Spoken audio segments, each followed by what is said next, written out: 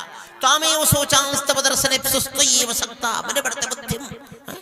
मेरे पूज्य पिता, देवता के समान पिता श्री राम जी अपने पिता का स्मरण करके मानव लीला के समान मानव चरित्र करने लगे। उस बेदी पर से लुढ़क कर नीचे गिर पड़े और बड़े जोर से रोने लगे और भरत जी से पूछे क्या चिंता थी, कैसे कैसे मृत्यु हुई। भरत जी बोले त्वामेव सोचांस तव दर्शन। प्रभु चिंता कुछ नहीं थी मेरे पिता को, चिंता केवल रघुनाथ आपकी थी और वो दूर नहीं की जा सकती थी। तो हम लोगों ने पूछा था, सबने अयोध्या वासियों ने, कोई इच्छा है? वो बोले थे मुझे राम को देखने की इच्छा है, यदि कोई दिखा सके तो मेरे राम जी को मुझे दिखा दे। तब दर्शन, उनकी कोई आसक्ति कहीं नहीं थी। तो ये शक्ता मन वर्ते बुद्धिम, त्वया विहीन, उनके पास सब कुछ था रघुनाथ जी, कमी थी केवल तो आपकी। तो त्वया विहीन, उनको कोई रोग भी नहीं था, तब शोक रुग रहा। ऐसा कहते कहते पिताजी चले गए। और देखो प्रभु आपकी श्यामा गाय चारा नहीं खा रही सरकार अयोध्या नगरी में। ये वैदिक ब्राह्मण बेचारे वेद मंत्र नहीं बोल रहे हैं। देखिए देखिए कितने उदास ये छोटे छोटे बालक, ये बच्चे हाथ जोड़े खड़े, सैकड़ों बालक आंखों में आंसू लिए। राम जी ने ऐसे बच्चों को देखा, हाथ जोड़े खड़े थे। उनको कोई सिखा के नहीं ले गया था कि ऐसे करना। उनमें भाव था मन में प्रभु का। अयोध्या के बालक थे वो, संस्कारी बालक थे वो। आजकल तो 10 साल के होते थे सिगरेट पीना सीख जाते, इतने जोर का धुआं खींचते हैं महाराज कि डर जाओगे। पंडाल के अगल बगल भी सवेरे पीते मिल जाएंगे। वो अयोध्या के बालक।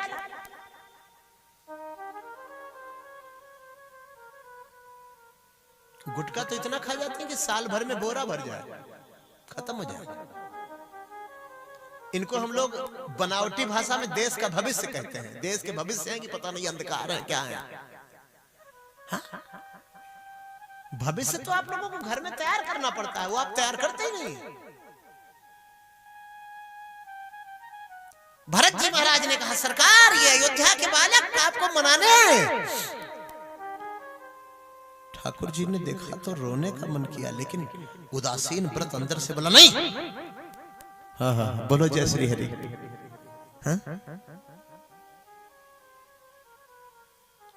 अपनी झोली में से भरत जी महाराज ने चमचमाती सोने की खड़ाऊ निकाली और आगे रख दिया। बोले सरकार ये आपकी ही खड़ाऊ है, आपके बिना आदेश के हम इसको ले आए हैं। और एक बार अपना चरणारविंद इसमें डाल दीजिए। था तो बड़ा मुश्किल काम ये भी, ये कोई आसान नहीं था।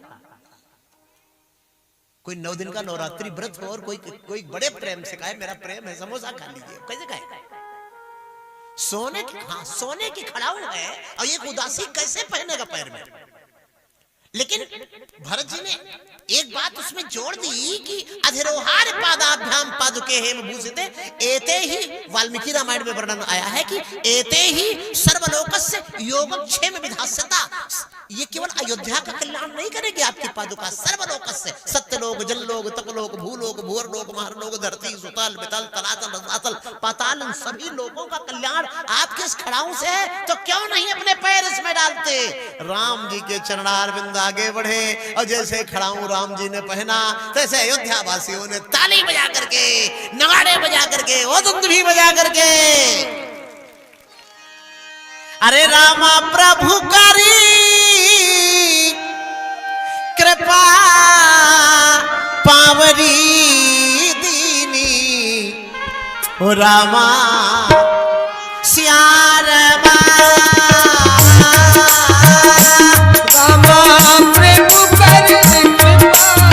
पावनी दीनी रामा सिया रामा।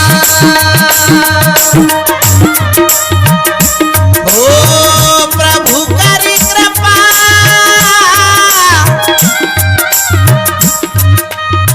प्रभु करी कृपा पावनी दीनी प्रभु करी कृपा पावनी दीनी रामा सागर। सब लोग गाएं, क्या बात?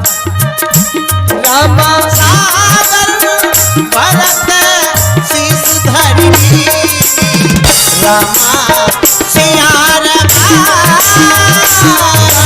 सागर भरत शीस धरनी रामा सिया रामा रामा सागर भरत शीस धरनी रामा सिया रामा कि प्रभु करी कृपा पावरी दीनी रामा सिया रामा सागर भरत शीस धरनी रामा सिया रामा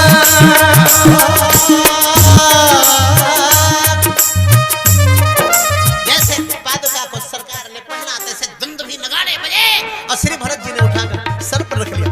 राम जी का जो हाथी था ना उसके मत्थे पर खड़ाऊ रखी गई। ऐसा लग रहा था ना सीता राम जी अयोध्या वापस जा रहे हैं। हालांकि जा रही थी पादुका, हाथी चला है आगे आगे, नगाड़े ढोल बजते, अयोध्या वासी नाचते और ताली बजाते श्री रघुनाथ की पादुका को आदर सहित लाए अयोध्या में बैठाए। राम जी की लकड़ी की पादुका ने 14 वर्ष तक राज्य चलाया था। इतनी ऊर्जा थी उसमें। भुजंड रामायण, लोमस रामायण, कृतवास रामायण, कंब रामायण आदि रामायणों में अलग अलग वर्णन पादुका का।